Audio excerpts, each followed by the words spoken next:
Good morning everyone, welcome to first lecture of environmental engineering.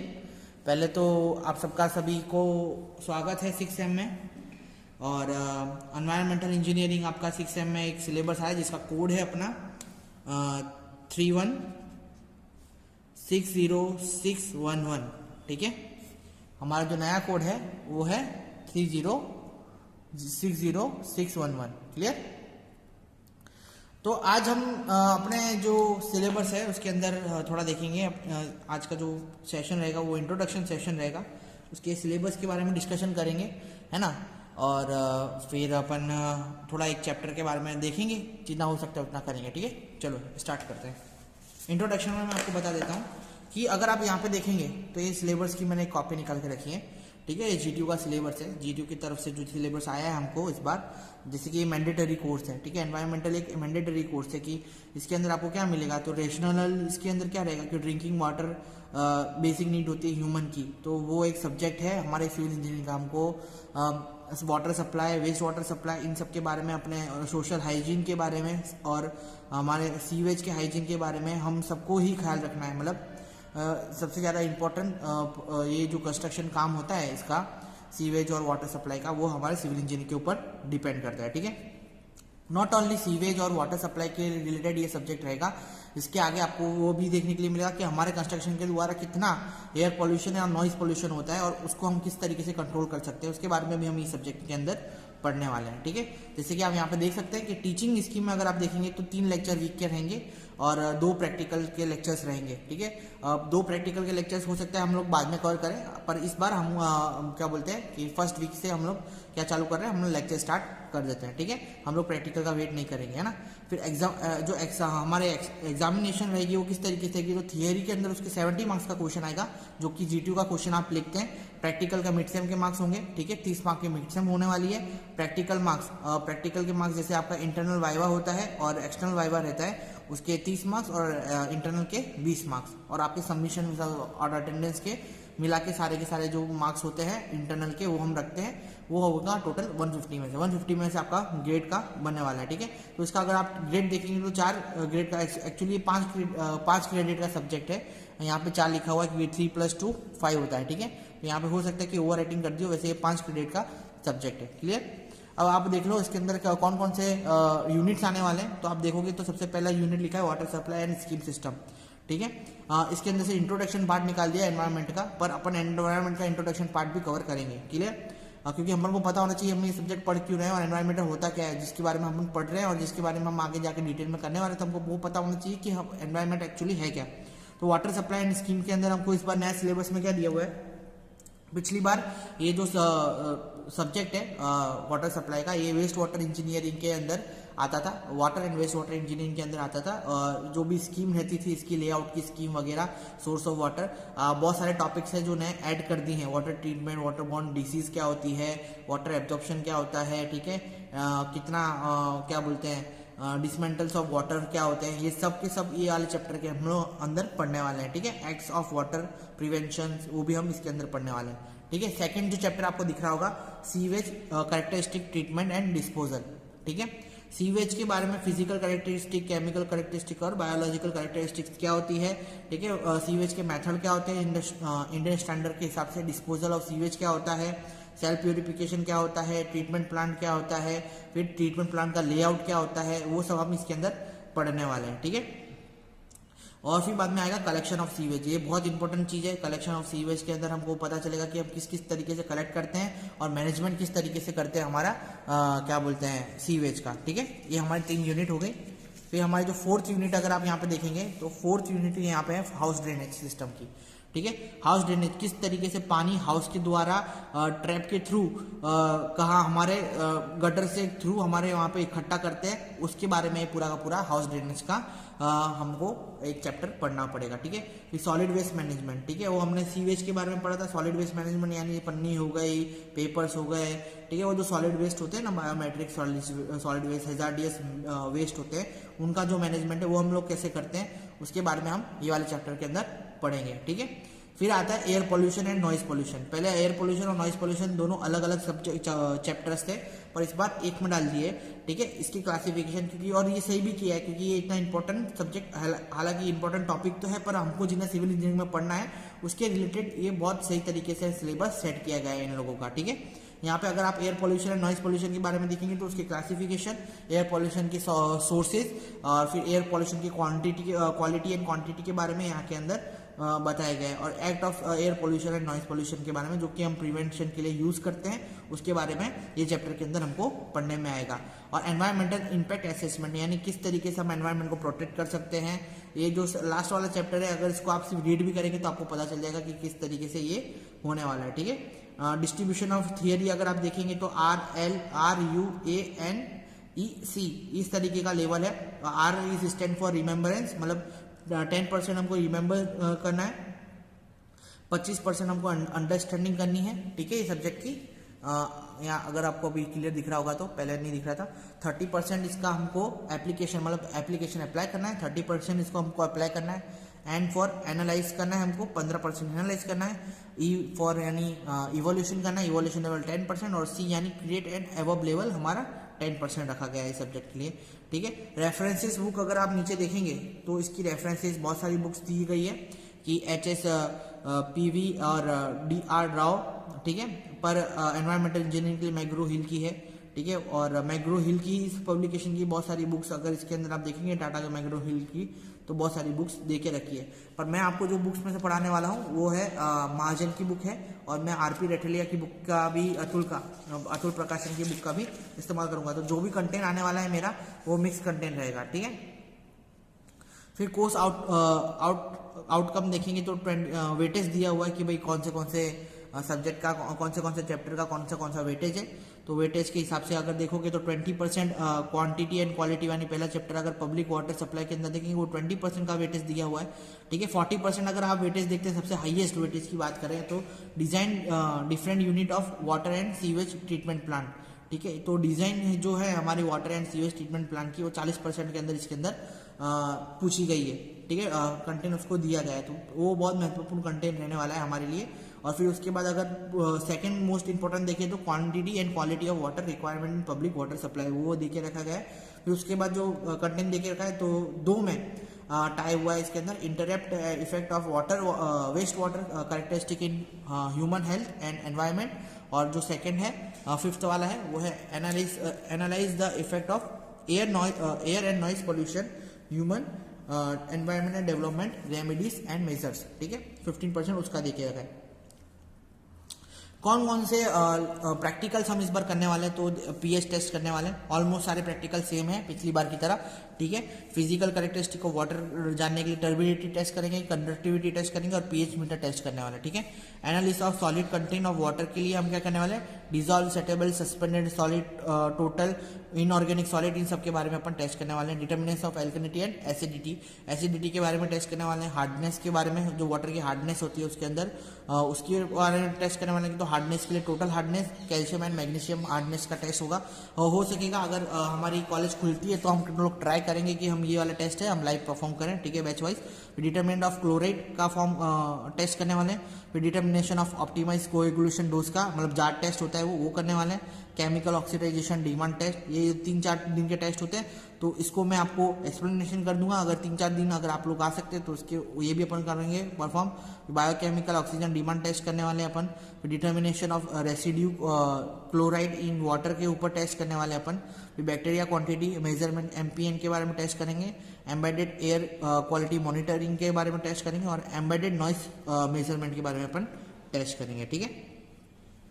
Assignment में अगर देखा जाए तो क्या है, design of various unit of conventional water treatment plant की जो डिजाइन है वो हमको करनी है, और ट्रीटमेंट फिल्टर और एक्टिव स्लग यूनिट की भी डिजाइन हमको इसके अंदर मेनली असाइनमेंट के अंदर दिया हुआ है, ठीक है।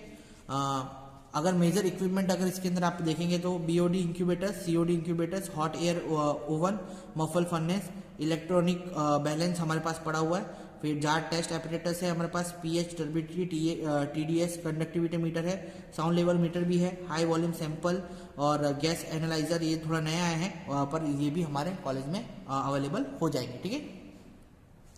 लिस्ट ऑफ सोर्स अगर सॉफ्टवेयर देखेंगे तो NTPL के लेक्चर्स अगर आप देखते हैं तो आपको फ़ायदे रहने वाले हैं, आपको वहाँ से ऑनलाइन कंटेंट अच्छा मिल जाएगा।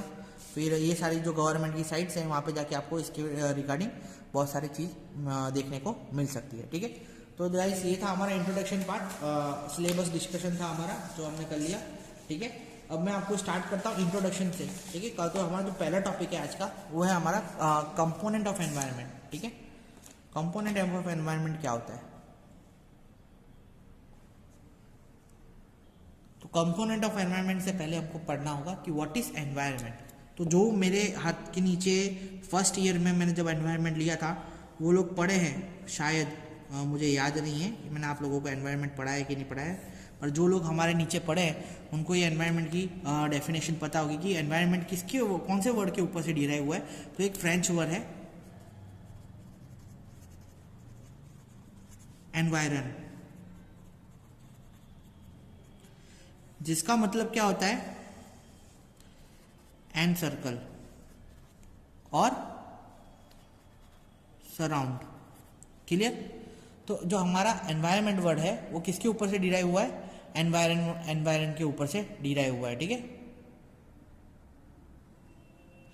जिसका मतलब क्या होता है एन सर्कल एंड सराउंडिंग। ठीक है, अब इसका पूरा मतलब अगर देखा जाए तो मीनिंग ऑफ एनवायरनमेंट के बारे में अगर हम करें तो सराउंडिंग ऑफ ऑर्गेनिज्म हम डिफाइन कर सकते हैं। ठीक है, या इसकी प्रॉपर डेफिनेशन हम बोलें तो हम ऐसा बोल सकते हैं कि it is defined as the condition of air, water and other things surrounding us। ठीक है, हम ऐसा बोल सकते हैं कि इट इज डिफाइंड, जो हमारे बाजू में एयर, वाटर और जो भी अदर लिविंग थिंग है जो हमारे को इफेक्ट करती है वो सब एनवायरनमेंट के अंदर आती है। हाँ, तो ये एनवायरनमेंट की डेफिनेशन थी। ठीक है, अब याद रखना एनवायरनमेंट के दो पार्ट होते हैं। ठीक है, अभी मैं जो बता रहा हूं उसमें आप कभी कंफ्यूज मत होना। ठीक है, हालांकि ये इंपॉर्टेंट नहीं है आपके पॉइंट ऑफ व्यू अगर देखा जाए तो क्या बोलते हैं एग्जाम की पॉइंट ऑफ व्यू, पर हो सकता है कि कभी ये क्वेश्चन पूछ ले तो आपको क्या ये सब चीजों के बारे में पता होना चाहिए। ठीक है, तो एनवायरनमेंट के अगर पार्ट देखा जाए तो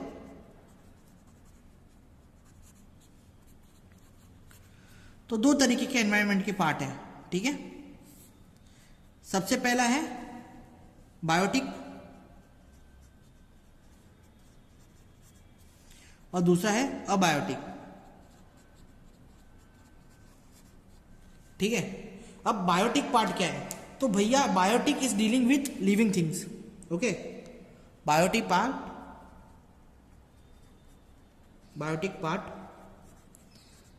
डील्स विथ लिविंग बींग्स। ठीक है, एंड अबायोटिक पार्ट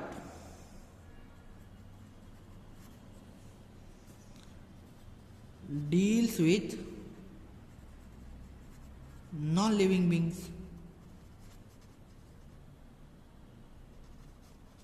क्लियर है? ठीक है, अब अबायोटिक पार्ट में अगर देखेंगे तो क्या क्या चीज इंक्लूड हो सकती है? तो इंक्लूड प्लांट हो गया।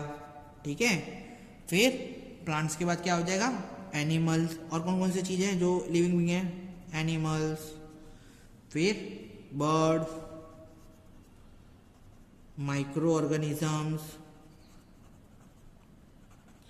ये सारी चीज पार्ट है ना, हम अपने लिविंग थिंग में इंक्लूड कर सकते हैं। अब आप बोलोगे सर ह्यूमन तो आपने इंक्लूड किया नहीं। ठीक है, तो मैं यहाँ पे क्या लिख देता हूँ एटसेट्रा लिख देता हूँ, और ह्यूमन भी एनिमल ही है अगर देखा जाए तो, हरकतों से देखा जाए तो ह्यूमन क्या है? ह्यूमन एनिमल है। अगर हम कौन से एनिमल है? हम बोलने वाले एनिमल है। ठीक है, सोशल एनिमल्स है हम लोग, है ना। अब अबायोटिक पार्ट के अंदर देखेंगे इंक्लूड्स, क्या करता है भाई? लाइट, लाइट के अंदर जान नहीं होती है, पानी के अंदर जान नहीं होती है, एयर के अंदर जान नहीं होती है। ठीक है, temperature, humidity, minerals, soil, ETC जितना लिखूं उतना कम पड़ेगा। क्लियर? ठीक है। तो biotic and abiotic components of environment are together known as biome environment. ठीक है। जब बायोटिक और अबायोटिक कंपोनेंट मिलेंगे तो वो उसको हम क्या बोलेंगे? बायोमी एनवायरमेंट बोलेंगे। समझ में आया? ठीक है। जैसे कि आप अबायोटिक देखोगे तो आप इसको बोल सकते हो फिजिकल एनवायरमेंट। ठीक है। अबायोटिक को फिजिकल एनवायरमेंट के नाम से भी जाना जाता है, जो कि नॉन लिविंग थिंग कंटेन करता है, और ये लिविंग बीइंग कंटेन करता है। ठीक है। इतना तक आपको सबको पता चल गया। अब मैं नेक्स्ट आपको पार्ट बताऊंगा, वो है हमारी एनवायरमेंट की कैटेगरी। तो कैटेगरी ऑफ एनवायरमेंट में अगर आप देखेंगे तो दो तरीके की कैटेगरी आपको मिलेगी। सबसे पहले natural environment and man made environment, जिसको अपन क्या बोल सकते हैं? Artificial environment. क्लियर है? अब मैन मेड एनवायरमेंट और क्या बोलते हैं नेचुरल एनवायरमेंट में क्या फर्क है? तो जो नेचुरल एनवायरमेंट है, ठीक है, it is a gift of God and modification in gift of God is known as man made environment. ठीक है। Modification in natural environment is known as man made environment. तो प्रॉपर डेफिनेशन क्या बोल सकते हैं अपन? Gift of God is known as natural environment. ठीक है। Modification of natural environment is known as man-made environment। ठीक है। ये सारी चीजें मैं क्यों लिखा रहा हूं? आप पढ़ भी सकते हो, लिख भी सकता हूं, पर हमारे ये जब हमको एक्सप्लेनेशन करना होता है ना, तो हमारे पास वर्ड नहीं होते। वर्ड्स आपको किस तरीके से मिलेंगे? आप पढ़ोगे, समझोगे, ठीक है, उसको अपने अंदर उतारोगे, तब जाके आपको जब करेक्ट टाइम में आएगा तब आप वो चीज़ बोल पाओगे। ठीक है। तो कभी भी आप कहीं पे भी स्पीच देनी है या आपको कहीं पे बात करनी है ना, तो उसके लिए आपको एक नॉलेज होना बहुत जरूरी है। जब तक आपके अंदर नॉलेज नहीं होगा ना, तब तक आप क्या किसी के सामने बोल नहीं पाओगे, और लैक ऑफ कॉन्फिडेंस के मारे अपनी जिंदगी में कभी आगे नहीं बढ़ पाओगे। ठीक है। तो अगर कोई नॉलेज बढ़ानी है तो आपको पढ़ना बहुत जरूरी है। तो अगर आपको कहीं पे कोई कुछ बोलना है या किसी से डिस्कशन करना है तो it is very important to have knowledge. ठीक है। तो अगर इसके अंदर देखेंगे नेचुरल एनवायरनमेंट के अंदर, तो 4 तरीके की नेचुरल एनवायरनमेंट होती है और 4 तरीके की क्या बोलते हैं स्पीयर के अंदर ये हमारा एनवायरनमेंट है वो डिवाइडेड है। तो पहले अगर 4 स्पीयर देखा जाए तो इसके अंदर कौन कौन से 4 स्पीयर होंगे? अगर आप मन में गेस कर सकते हो तो बहुत अच्छी बात है। पहला जो स्पीयर है मैं बताऊंगा वो बायोस्फीयर। बायोस्फीयर के बारे में आपने सुना होगा, क्या होता है? नहीं पता तो मैं अभी बताता हूँ। फिर आता है एटमॉस्फेयर, जहाँ पे हम रहते हैं। ठीक है। फिर थर्ड, ऐसे तो तीनों में अपन रहते हैं, लिथोस्फीयर, एंड लास्ट वाला फोर्थ है hydrosphere.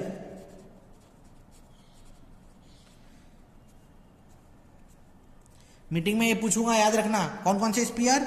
Biosphere, atmosphere, lithosphere and hydrosphere. तो 4 तरीके के स्पीयर होते हैं। ठीक है। Biosphere, atmosphere, lithosphere and hydrosphere. तो इनमें डिफरेंस क्या है? तो अगर स्पेस ऑक्यूपाइड बाय लाइफ, एकदम सिंपल डेफिनेशन, जो स्पेस लाइफ के द्वारा ऑक्यूपाइड है इज नोन एज बायोस्फीयर। ठीक है। The space occupied by air is known as atmosphere. Space occupied by solid is known as lithosphere and space occupied by water is known as hydrosphere। Clear है ना? तो ये है हमारा क्या 4 layer किसके? एटमॉस्फेयर के, सॉरी 4 लेयर ऑफ नेचर के, नेचर एनवायरनमेंट के, है ना? इस चारों में हमारा जो नेचर एनवायरनमेंट है वो डिफाइंड होता है। क्लियर है? और हमारे यहाँ पे जो मैन मेड एनवायरनमेंट है उसमें हम क्या क्या फिजिकल स्ट्रक्चर इंक्लूड कर सकते हैं। ठीक है। जैसे ये नेचुरल स्ट्रक्चर्स हैं जो हमारे नेचर ने, गिफ्ट ऑफ गॉड ने बनाए, भगवान ने बनाए, अल्लाह ने बनाए, समझ में है? और सेकेंड जो हमारा क्या बोलते हैं ये मैन मेड है जो एनवायरनमेंट है वो क्या है? उसके अंदर हम फिजिकल स्ट्रक्चर इंक्लूड करेंगे। कौन कौन से फिजिकल स्ट्रक्चर बोले तो? फिजिकल स्ट्रक्चर बोले तो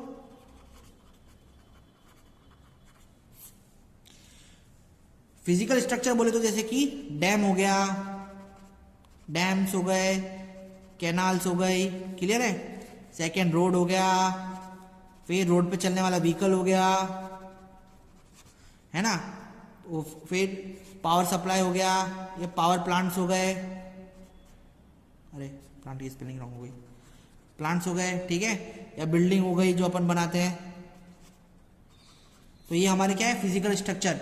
physical structure is known as क्या, हमारा मैनमेड एनवायरनमेंट। अगर मैनमेड एनवायरनमेंट की अगर मैं प्रॉपर डेफिनेशन आपको बताऊं तो it includes human related ecosystem. What is ecosystem? The interaction between the living things and किसके बीच में, non living things is known as ecosystem, ठीक है। बायोटिक और अबायोटिक की क्या होगा, इंटरेक्शन होगा, तो वो हमारा क्या बनेगा, मैनमेड एनवायरनमेंट बनेगा, सिंपल एज दैट, ठीक है। ये हमारा क्या था आज के बारे में, सिर्फ इंट्रोडक्शन टॉपिक था। तो और दो हमने टॉपिक कवर करे, पार्ट ऑफ एनवायरनमेंट, एनवायरनमेंट की डेफिनेशन और कैरेक्टरिस्टिक ऑफ एनवायरनमेंट। आज का लेक्चर हम यहीं तक ही रखते हैं। कल लेक्चर में हम वापस से पढ़ेंगे कि इकोलॉजिकल फैक्टर्स कौन कौन से होते हैं एनवायरनमेंट के, ठीक है। कंपोनेंट्स ऑफ एनवायरनमेंट के बारे में और पढ़ेंगे, है ना। और फिर उसके अंदर भी जो एटमॉस्फेयर कितने कितने गैसेस की मात्रा एटमॉस्फेयर के अंदर होती है, ट्रोपोस्फेयर के अंदर होती है, उसके बारे में पढ़ेंगे। और interaction of component of environment ये करके चैप्टर्स भी क्या बोलते टॉपिक भी आए, उसके बारे में मैं कल आपको पढ़ाऊंगा। क्लासिफिकेशन ऑफ एनवायरनमेंट के बारे में आपको पढ़ाऊंगा। और उसके बाद में अपने ये वाला चैप्टर खत्म करके नेक्स्ट चैप्टर के ओर चलेंगे। आज के लेक्चर देखने के लिए शुक्रिया। और उसके अंदर कोई डाउट है तो मेरे को मीटिंग में पूछना, ठीक है। और आप पढ़ते रहो और आगे बढ़ते रहो, जीडी तुमको सपोर्ट कर रही है। Bye bye.